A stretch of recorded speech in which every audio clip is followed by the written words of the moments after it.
Hey everybody, this is Farmer Grace from Green City Growers. I'm at BCLA today. The garden's looking really nice and it's in the shade this morning, which I'm very thankful for.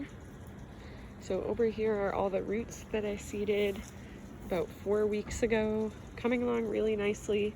I just did a second thinning of them because as the foliage gets bigger, especially on these turnips and radishes, I just want to make sure that each root really gets the space that they need.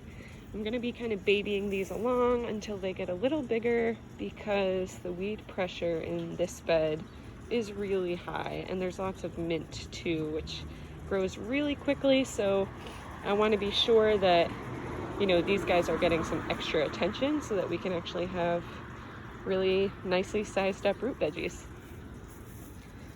I'm hoping to probably plant some baby greens in the front here, maybe even spinach by my next visit. I think we'll have some spinach coming out, so that'll be really exciting because we are kind of moving into fall here. Let's take a look over here.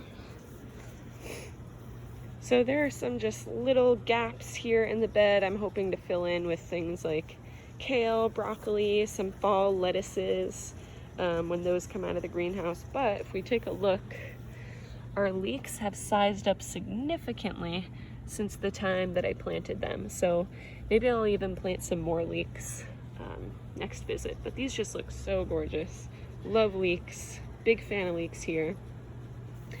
And if you look closely, you can see we have some Thai chilies that are starting to size up. There's a nice big one there, and here, there's a little guy there. I just think Thai chilies are so cute. Our flowers are still going pretty strong. We've got lots of different colors and sizes and textures. And the greens in this bed are just going wild. We've got some big red Russian kale, cilantro, got some carrot greens here.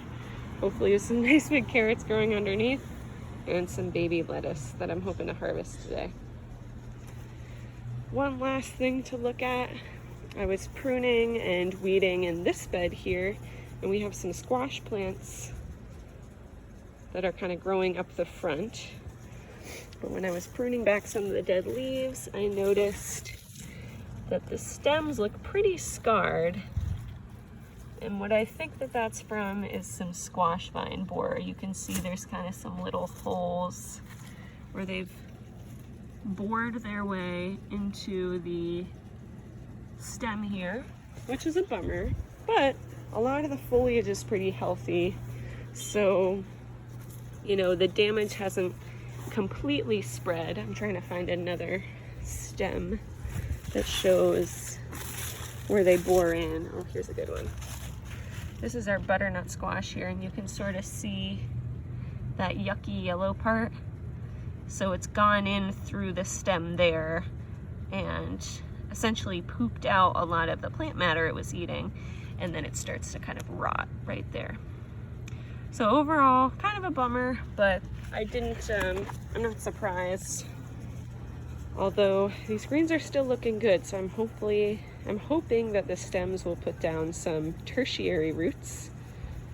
So roots aside from the main base of the plant, and that the nutrients it takes up from those roots will help the plant along to get those fruits to maturity. So that's it for today, and I'll see y'all in 2 weeks. Bye-bye.